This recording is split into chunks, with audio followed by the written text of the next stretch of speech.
ಅಡ್ಡ ಮತದಾನದ ಅಡಕತ್ತರಿಯಲ್ಲಿ ಬಿಜೆಪಿ ಸಿಕ್ಕಾಕೊಂಡ್ಬಿದ್ದಿದೆ. ಇವತ್ತು ಹೈಕಮಾಂಡ್ಗೆ ರಾಜ್ಯ ಬಿಜೆಪಿ ನಾಯಕರು ವರದಿಯನ್ನ ಕೊಡ್ತಾರೆ. ಆಲ್ರೆಡಿ ದೆಹಲಿಯಲ್ಲೇ ಇದ್ದಾರೆ ಆರ್ ಅಶೋಕ್ ಹಾಗೇನೆ ಬಿವೈ ವಿಜಯೇಂದ್ರ. ಈಗಾಗಲೇ ಒಂದು 3-4 ಜನ ಶಾಸಕರ ಲಿಸ್ಟ್ ಅನ್ನ ತಗೊಂಡು ಹೋಗಿದ್ದಾರೆ. ಅದನ್ನ ಹೈಕಮಾಂಡ್ ಮುಂದೆ ಇಡ್ತಾರೆ. ಮುಂದೇನಾಗುತ್ತೆ ಅನ್ನೋದು ಈಗಿರುವಂತ ಕುತೂಹಲ. ಆ ಹೆಸರು ಮೇಲೆ ಕ್ರಮಗಳಾಗುತ್ತಾ ಅಥವಾ ನಾಯಕತ್ವ ಬದಲಾವಣೆ ಆಗುತ್ತಾ?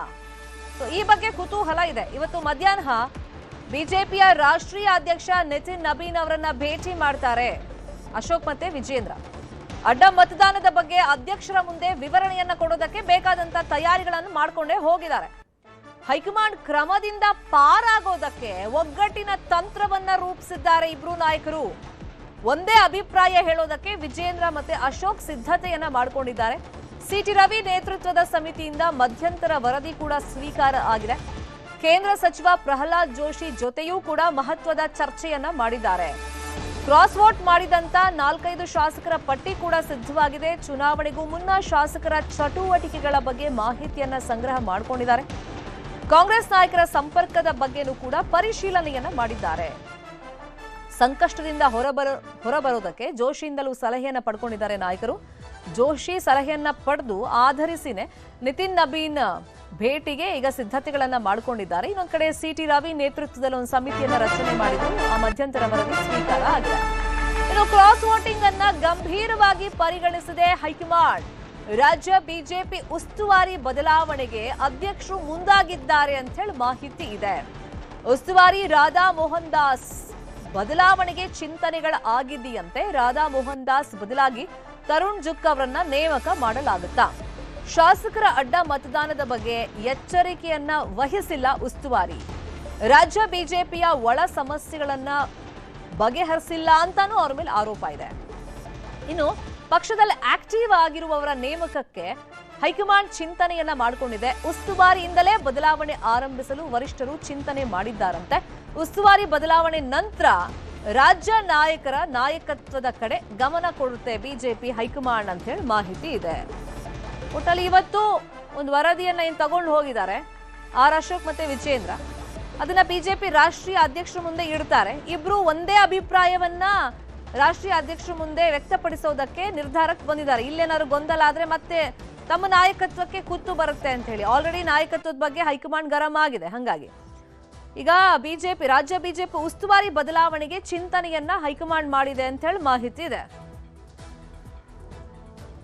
ಇದೇ ವಿಚಾರವಾಗಿ ಇನ್ನಷ್ಟು ಡೀಟೇಲ್ ಆಗಿ ಇನ್ಫಾರ್ಮೇಶನ್ ಕೊಡ್ತಾ ಹೋಗೋದಕ್ಕೆ ನೇರ ಸಂಪರ್ಕದಲ್ಲಿ ಕನೆಕ್ಟ್ ಆಗಿದ್ದಾರೆ ನಮ್ಮ political bureau reporter Karthik. In fact ಯಾವಾಗ ಕ್ರಾಸ್ ವೋಟಿಂಗ್ ಆಯಿತು ಆಗ ಈ ಉಸ್ತುವಾರಿ ಬಗ್ಗೆನೇ ಒಂದಿಷ್ಟು ಅಸಮಾಧಾನಗಳು ಹೈಕಮಾಂಡ್ ನಿಂದ ಬಂತು ಅಂತ ಹೇಳಲಾಗ್ತಿತ್ತು. ಯಾಕಂದ್ರೆ ಚುನಾವಣೆಗೂ ಮುನ್ನ ಅವ್ರು ರಾಜ್ಯಕ್ಕೆ ಬರಬೇಕಾಗಿತ್ತು, ಇಲ್ಲಿ ಶಾಸಕರ ಜೊತೆ ಮಾತಾಡಬೇಕಾಗಿತ್ತು, ಸೂಚನೆ ಕೊಡಬೇಕಾಗಿತ್ತು. ಅದು ಯಾವುದನ್ನು ರಾಧಾ ಮೋಹನ್ ದಾಸ್ ಅಗರ್ವಾಲ್ ಮಾಡಿಲ್ಲ ಅಂತೇಳಿ.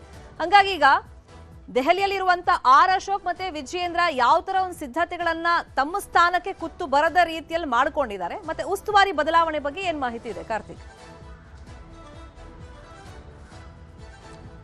ಶರ್ಮಿತಾ ಶೆಟ್ಟಿ, ಪರಿಷತ್ ಚುನಾವಣೆಯಲ್ಲಿ ಬಿಜೆಪಿಯ ಶಾಸಕರು ಅಡ್ಡ ಮತದಾನ ಮಾಡಿದ್ದಾರೆ ಅನ್ನುವಂಥದ್ದು ಯಾವಾಗ ಖಾತ್ರಿ ಆಯಿತು ಅದಾದ ನಂತರದಲ್ಲಿ ಬಿಜೆಪಿಯಲ್ಲಿ ಕೋಲಾಹಲವೇ ಸೃಷ್ಟಿಯಾಗಿದೆ. ದಿನೇ ದಿನೇ ಬೇರೆ ಬೇರೆ ರೀತಿಯ ಬೆಳವಣಿಗೆಗಳು ಕೂಡ ಆಗ್ತದೆ. ಪ್ರಮುಖವಾಗಿ ನಾವು ಅಲ್ಲಿ ಗಮನಿಸಬೇಕಾಗಿರೋದು ಏನಂತಂದ್ರೆ, ಈಗಾಗಲೇ ವರದಿಯನ್ನ ಬಿಜೆಪಿ ಹೈಕಮಾಂಡ್ ಕೇಳಿತ್ತು. ಆ ಒಂದು ವರದಿಯನ್ನ ಕೊಡೋದಕ್ಕೆ ಆರ್ ಅಶೋಕ್ ಮತ್ತು ವಿಜೇಂದ್ರ ಅವರು ತೆರಳಿದ್ದಾರೆ.